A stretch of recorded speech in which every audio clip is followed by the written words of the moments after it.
Bonjour, nous sommes le jeudi 21 mars 2024 et la nouvelle du jour est le décès de Frédéric Mitterrand, ancien ministre de la Culture, est mort à l'âge de 76 ans. Il était neveu de François Mitterrand.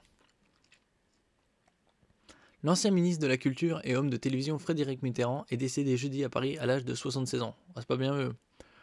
Après une lutte de plusieurs mois contre un cancer agressif, a annoncé sa famille à l'AFP. Neveu de l'ancien président François Mitterrand, qui était président de 81 à 95, ministre sous Nicolas Sarkozy, cette personnalité inclassable, grand cinéphile, avait annoncé en avril 2023 être malade sans en dire davantage. La mort de Frédéric Mitterrand me bouleverse. Une amitié de plus de 60 ans nous liait d'une affection inaltérable. Il a tout au long de sa vie servi les arts avec passion, érudition et amour.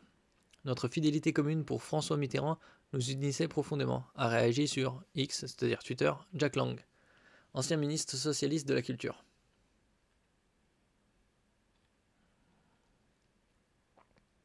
Alors, il avait été nommé à la tête de la Villa Médicis à Rome. Également écrivain, Frédéric Mitterrand n'hésitait pas à confesser sa mauvaise vie. Ouais. Oui, il y avait quelques années, ça fait déjà 20 ans, ouais.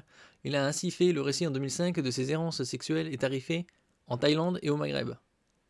Ça remonte déjà à 19 ans déjà. D'abord salué, le livre suscita ensuite la polémique, l'obligeant à se défendre de toute relation avec des mineurs ou d'apologie de la pédocriminalité. Oui, c'était avec les... il avait dit qu'il avait des relations avec des jeunes garçons. Donc ça passait pas. Jeune garçon et jeune homme, c'est pas la même chose. Hein. Né le 21 août 1947, dans les beaux quartiers à Paris, Frédéric Mitterrand s'est fait un nom grâce au petit écran. Oui, il s'est fait un petit écran et surtout avec le lien de parenté avec le président des années 80, François Mitterrand. Étoile, étoile est le nom de la première émission qu'il anime sur la Une à partir de 1981. Il y ressuscite avec flamboyance les stars, surtout les actrices, et décortique les grands films.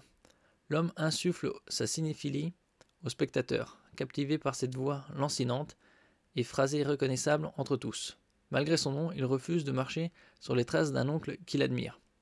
Il adhère en juin 1993 au mouvement des radicaux de gauche, MRG. En mai 1995, il apporte son soutien à Jacques Chirac, candidat à la présidence. Bon, il a été nommé à la Villa Médicis à Rome par le président Nicolas Sarkozy en 2008. Il rentre à Paris quelques mois plus tard pour prendre le ministère de la Culture jusqu'à l'élection présidentielle de 2012, perdu par la droite. Il gagné par François Hollande. À ce poste, il a notamment affronté les intermittents du spectacle, fait adopter la loi Hadopi et conduit des grands chantiers, lancés pour certains avant son arrivée. Le Mucem à Marseille et la Philharmonie à Paris.